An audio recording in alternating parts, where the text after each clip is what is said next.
It is Fox Across America with Jimmy Failla. We are so fired up to talk to this next guest. She is one of the most respected people in Washington. Of course, that was before she agreed to come back on this show.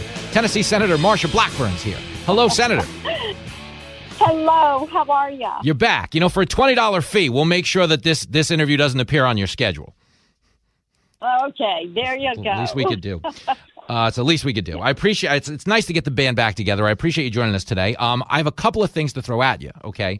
I have been called a lot of names in my broadcast career, but I have never been called a Neanderthal. You are technically a two-time member of the Neanderthal Club, no? Oh, you're exactly right. When I was in the state Senate in Tennessee, I led the fight. It was a 4-year fight, actually, Jimmy. And about halfway through it, we had the elites begin to call those of us opposing a state income tax Neanderthals. So I said, I'm going to own this. And I started the Neanderthal Caucus. And we printed up T-shirts, which were a really hot item back in 2000 when we were fighting this. And we talked about, you know, that Neanderthals were hunters and gatherers, and they took care of their own, and that they also opposed a state income tax. So we had fun with it. And then when Biden came out this week and said, you know, we were all Neanderthals, I said, well, there you go again. I'll just pull that T-shirt back out and, you know, say I've done this. I got the T-shirt, and here I am to prove it. Well, I have to tell you, I love this story, and hearing you tell it makes me wish I bought one of those T-shirts, although if we're being honest, there's no way I fit into anything I owned in the year 2000. Well, there you go. But, you know, the thing is this. If Neanderthal thinking is you open up your state, you get people to work. That's a good thing. If Neanderthal thinking is we don't put people with COVID back into nursing homes and turn those nursing homes into morgues, you know, that's a good thing. You take care of people. So if he wants to deem this Neanderthals, then so be it. Yeah, you know, that's the thing. I'm not offended by the use of language. I'm offended by the stupidity behind it. You know, because when you eliminate a mask mandate, you're not telling people they can't wear them if they happen to be immunocompromised. You're not telling people they can't socially distance if they are amongst the vulnerable groups. And that's the disingenuous part of this argument that drives me crazy, because this is the same party that isn't showing a lot of concern with infected people crossing our border right now. I mean, are you as concerned about that as I am? Oh, of course I am. You know, yesterday I put up on my Twitter feed that I wondered if they were giving these individuals a mask when they give them a bus or a plane ticket, because you don't know who does and does not have COVID, who has symptoms or who is asymptomatic. And this is very unfair to communities where these individuals are going to be traveling. So you can't say we have to have walls in Washington, D.C., and then say we can't have a wall on the southern border. You can't say that Americans have to quarantine and wear a mask and children can't go to school in our cities and communities, and then at the border say, everyone come on in, and we've got schools for the children. We have housing. We have ways to take care of you. It is double talk. It is a double standard. It is really what the American people are tired of. I 1,000% agree. If you're just joining us, Tennessee Senator Marsha Blackburn on the line. She's, of course, a fashion pioneer, a superstar author, and a truth teller, which I greatly appreciate in these times. Have Joe Biden's policies created a humanitarian crisis at the border, or are we on the verge of that happening anyway? When you talk to people that have worked on the border for years, they say this is a crisis. And it started as soon as the election was over, because people in Central America believed if they came that Biden was going to let them in. And, of course, many of your listeners have probably seen those interviews that have taken place and have been on TV. And the migrants that just continue to come. The very sad thing is these children that are unaccompanied children that have somehow, either through a family member or just on their own, have been connected with a coyote or a cartel, and they are being brought to the southern border. Whether they're 22 or 25 years, they all claim to be 16 or 17. And the concern for these lives and these individuals is that these cartels will move them into human trafficking, sex trafficking, gangs, things of that nature, and it will ruin that child's opportunity or that child's life. So to me, this is just so very sad. And, as we have watched the drug trafficking and the gangs and then the move of some of these cartels to sex trafficking with women and children, they say, it's more profitable. So that is what they do. So why should this country establish a policy or a process that is going to embolden the cartels and make them think it's going to be easier to do business? Gosh, it's spot on what you're saying. My frustration, and it really does drive me nuts, is this: we're not having this conversation. I know you are. I know, our party is. But I think on a larger scale, we essentially take the border and we draw a line in the middle, and it's basically you either love these migrants or you must hate them. When the reality is our side, which is frequently accused of hating them, is actually trying to enact policies that will protect them and show them actually consideration and empathy.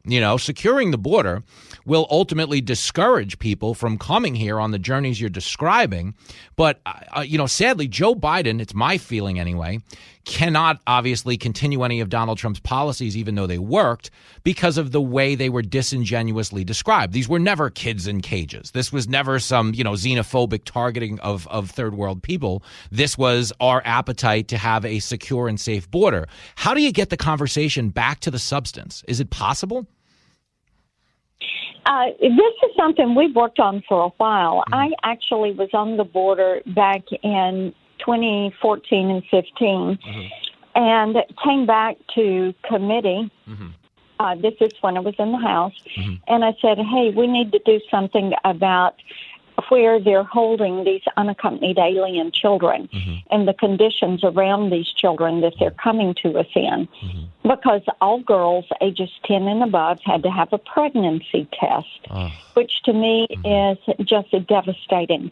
And then the children were on cots in fenced areas on our military bases, and that was done to keep them safe and to keep the girls separated from the boys.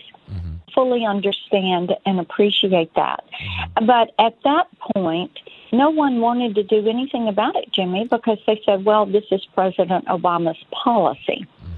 So then the next thing you know, President Trump wins, and then we started to hear about children in cages. But what we have to realize is that the Trump administration just followed through and adopted the policies from the Obama administration, because those were the facilities that were there and that were in place. And then as the crisis at the border worsened and they started to build a wall and they got resources to the Border Patrol agents and officers, they were able to do more about it to improve those facilities, work with Mexico, have people stay in Mexico without coming across the border and into the U.S. But, this when you talk to people that have worked down there, this is something that just comes up. I mean, they're just so concerned about it. And I had talked to Mark Morgan this week. He was on our show yesterday. Okay, brilliant guy. Go ahead, yeah. Oh, okay. Yeah. Yeah. And I asked him about the morale of the officers, because that was always one of the things that struck me when I would go down to visit with our immigration and our Border Patrol agents and officers, was their resolve to protect this country. Yeah. And, of course, they are hanging in there. They know that their back is against the wall, if you will, right now. Yeah. They are having thousands across that border every day.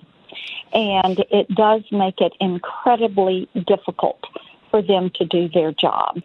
And then, of course, they worry about the cartels. They worry about the safety of the human beings that are being misled, that are pushing toward the border. And then you look at the effect as it multiplies. What happens in our communities? What happens to the court system? How are you going to handle this flood of immigrants? Once we had quieted this and we had the wall going up and the border was beginning to be under control, now once again you have a situation that is just wreaking havoc on our U.S. citizens that live across that border, live right down there. Their property abuts the border. And, of course, on the law enforcement, both our federal and our local law enforcement that handle the communities in that area. But, and, you know, then I also think about the drug trafficking and the sex trafficking. And as I have said for years, when you have an open border that is not controlled and you allow these cartels to push drugs and to human trafficking across that border, the gangs, then what ends up happening is every town's a border town and every state becomes a border state. Gosh, that's crazy. It really is. It's going to be a hard lesson for our country to learn if this isn't addressed soon. And that is my hope. You know, we're being told the Biden administration is going down there to survey the situation. I think they've created a reality for themselves where they're going to be hopefully forced to do something and address this, because Mark Morgan was telling me that yesterday as well, that you know, this is accelerating. You know, the chaos at the border is certainly accelerating because of the policies of this administration, and it's frustrating. And to your point, I really do feel for these agents because they care. They really do care. Could we throw them, before I let you go, could we throw them like one of those famous Tennessee barbecues or something?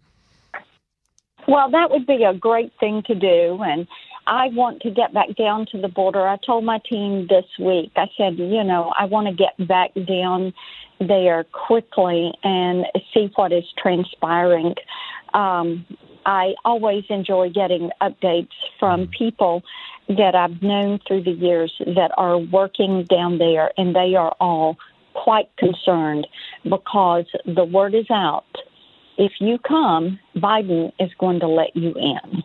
Gosh, it's so crazy. Well, listen, we appreciate you fighting the good fight. Think about my barbecue offer, because if that comes up, we want in. We're hungry up here. You got it. Senator Marsha Blackburn, we love talking to you. Be well, okay? You too. Take care. Bye-bye now.